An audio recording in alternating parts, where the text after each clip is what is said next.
ایک خوبصورت اور پرجوش فضا میں تالیوں کی گونج نے رومانچا کو بتا دیا تھا کہ آج کی رات کچھ خاص ہوگا۔ بچے سے لے کر بڑے اور رومانچا کے تمام یاروں تک سب خوشی سے گونج رہے تھے۔ ڈاکٹر شاہزیب اور ڈاکٹر ہما نے خفیہ طور پر کیک آرڈر کر دیا تھا جو اگلے 10 منٹ میں ڈلیوری بوائے کے ہاتھوں گھر تک پہنچنے والا تھا۔ یہ لمحہ ان سب کے لیے یادگار بننے والا تھا۔ کیک پہنچ چکا ہے۔ کیک کے اوپر خوبصورتی سے لکھا ہوا تھا ہیپی برتھ ڈے رومانچا۔ جہاں خوشی کا موقع تھا وہیں پر ڈاکٹر شاہزیب اپنے دوستوں کے غصے کا شکار بھی ہو گئے تھے، کیونکہ ان کو پلان میں شامل کیوں نہیں کیا گیا تھا۔ یار کم از کم شکلیں سیدھی کر لو، میں تو سرپرائز دینا چاہتا تھا، بھول گیا تھا کہ سرپرائز صرف رومانچا کو دینا ہے، تم لوگوں کو نہیں بتایا، اس کے لیے میں تم سب سے معافی مانگتا ہوں۔ شاہزیب نے سب کے پھولے ہوئے چہروں کو دیکھتے ہوئے ہاتھ جوڑ کر معافی مانگی۔ کوئی ضرورت نہیں ہے یہ ایکٹنگ کرنے کی، اتنے تم چننے کاکے نہیں ہو، ہم تو نہ گفٹ لا سکے نہ ہی اس سرپرائز میں شامل ہو سکے۔ احمد نے غصے سے آ کر کہا، یار تم سب لوگ ایک جگہ پر ہو اور میرے پاس ہو، اس سے بڑا گفٹ میرے لیے کیا ہو سکتا ہے۔ رومانچا نے ماحول کو ٹوٹتے ہوئے دیکھ کر آگے بڑھ کر شاہزیب اور احمد کے گلے میں باسو ڈال کر انہیں اپنے قریب کر لیا تھا۔ چھوڑ دو یار، یہ کوئی طریقہ نہیں ہے، ہمیں بھی بتانا چاہیے تھا، ہم نے تو کل ہی کا پلان کیا تھا کہ کل برتھ ڈے ہے۔ اب ایک دن پہلے اس نے سارے پلان کی ماں بہن ایک کر دی ہے، اب کل تو نہیں آئے گا، احمد نے شاہزیب کو گھور کر کہا۔ اسی دوران آسم شریف بچہ بن کر خاموشی سے دیکھ رہا تھا۔ بے شک آسم کو بھی کسی موقع پر پیچھے نہیں چھوڑا جاتا تھا، مگر احمد شاہزیب اور رومانچا کی دوستی کا لیول الگ تھا۔ شامیر کے ساتھ رومانچا کی دوستی کا لیول الگ تھا اور آسم شاہ کے ساتھ تو بھائی ہونے والا رشتہ تھا۔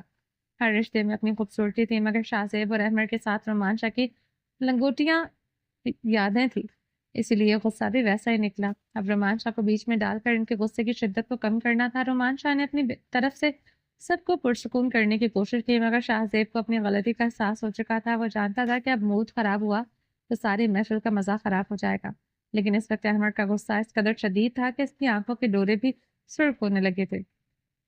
پتہ نہیں انہیں میرا بھابھی نے کتنے پلان کیے ہوں گے، آپ لوگوں نے ایک دن پہلے آ کر جو میرا بھابھی کا پلان خراب کیا، اس کا کیا؟ یہ شوشہ شفا نے چھوڑا تھا اور اس سب کی توجہ اس کی بات پر مرکوز ہو گئی تھی۔ اب میرا بیچاری نے پلان تو کیا تھا، مگر اس وقت دوستوں کی لڑائی میں وہ اپنا کٹا نہیں کھول سکتی تھی اور نہ ہی اسے کھولنے کی ضرورت تھی، لیکن یہاں پر شفا نے سارا بھانڈا پھوڑ دیا تھا۔ پلیز بندوق کا رخ میری طرف مت کیجیے۔ میرت نے خود کو اس بات سے پیچھے ہٹا لیا کیونکہ ان کی خوبصورت دوستی کی جنگ سے سب لوگ لطف اندوز ہو رہے تھے۔ کوئی بھی اس خوبصورت دوستی کے رنگ خراب نہیں کرنا چاہتا تھا۔ چل ڈاکٹر تن پھڑتے منا یار لو وڈا آیا سرپرائز پلان کرن والا، کم از کم ایس پیونو پوچھ لینا سی۔ رومان شاہ نے شاہزیب کو کان پکڑنے کو کہا تھا، کیونکہ اب رومان شاہ کے بیچ میں پڑے بغیر یہ بات ٹھیک نہیں ہونے والی تھی۔ رومان شاہ کے کہنے کی دیر تھی کہ شاہزیب نے فوراً کانوں کو ہاتھ لگا لیا تھا۔ یہ کیوٹ سی دوستی تھی جس میں نہ کوئی جلن تھی، نہ حسد، نہ اونچ نیچ، بس محبت، پیار اور جذبے کی حقیقت تھی جو رشتے کو حسین سے حسین تر بنا دیتی تھی۔ کچھ لوگوں کا یہ ماننا ہوتا ہے کہ 3 لوگوں کی دوستی کامیاب نہیں ہوتی، کچھ نے یہ مثال بنا رکھی ہوتی ہے کہ 3 تکاڑا کام بگاڑا، مگر ایسا نہیں ہوتا۔ یہاں رومان شاہ، ڈاکٹر شاہزیب اور احمد الوی کی دوستی اتنی مضبوط تھی کہ آج بھی لوگ ان کی دوستی کی مثالیں دیتے ہیں۔ تو کون کہتا ہے کہ 3 لوگوں کی دوستی کامیاب نہیں ہوتی؟ دوستی ہمیشہ تب خراب ہوتی ہے جب دل میں اونچ نیچ، حسد یا خود غرضی جیسے جذبات آ جاتے ہیں، اور یہاں ایسا کچھ بھی نہیں تھا۔ احمد الوی بھی اچھی طرح جانتا تھا کہ ڈاکٹر شاہزیب نے ایسا کچھ نہیں سوچا تھا جس سے وہ برا محسوس کرے، اور ڈاکٹر شاہزیب نے بھی کبھی نہیں سوچا تھا کہ احمد الوی اوور ریئیکٹ کر رہا ہے، یہ تماشا بنا رہا ہے۔ ان سب کے رشتے کی مضبوط زنجیر تھا رومان شاہ جو اپنے یاروں کو منانے کے لیے دونوں کو اپنی مضبوط باہوں میں کسے ہوئے کھڑا تھا۔ سوری کے بعد معاملہ ٹھیک ہو گیا تھا اور اب باری تھی ایک خوشی منانے کی۔ آج رومان شاہ کے گھر بہت کچھ ایسا ہونے والا تھا جو اس نے سوچا بھی نہیں تھا۔ سب خواتین بچے بہت خوش تھے اور صلاح ہوتے ہی تالیاں بجنے لگیں۔ ڈاکٹر رومان شاہ اور احمد الوی کو رومان شاہ نے اپنے ساتھ لگا کے رکھا تھا اور یہ منظر بہت دلچسپ اور جاذب نظر تھا۔ خوبصورت 3 پرتوں والا چاکلیٹ کیک جس کے سب سے اوپر ایک ہاٹ چاکلیٹ بنا ہوا تھا سامنے رکھا تھا۔ جیسے ہی رومان شاہ نے نائش کیک پر رکھی، تالیوں کی گونج میں پورا ہال گونج اٹھا تھا۔ ہیپی برتھ ڈے، کسی نے یار کہا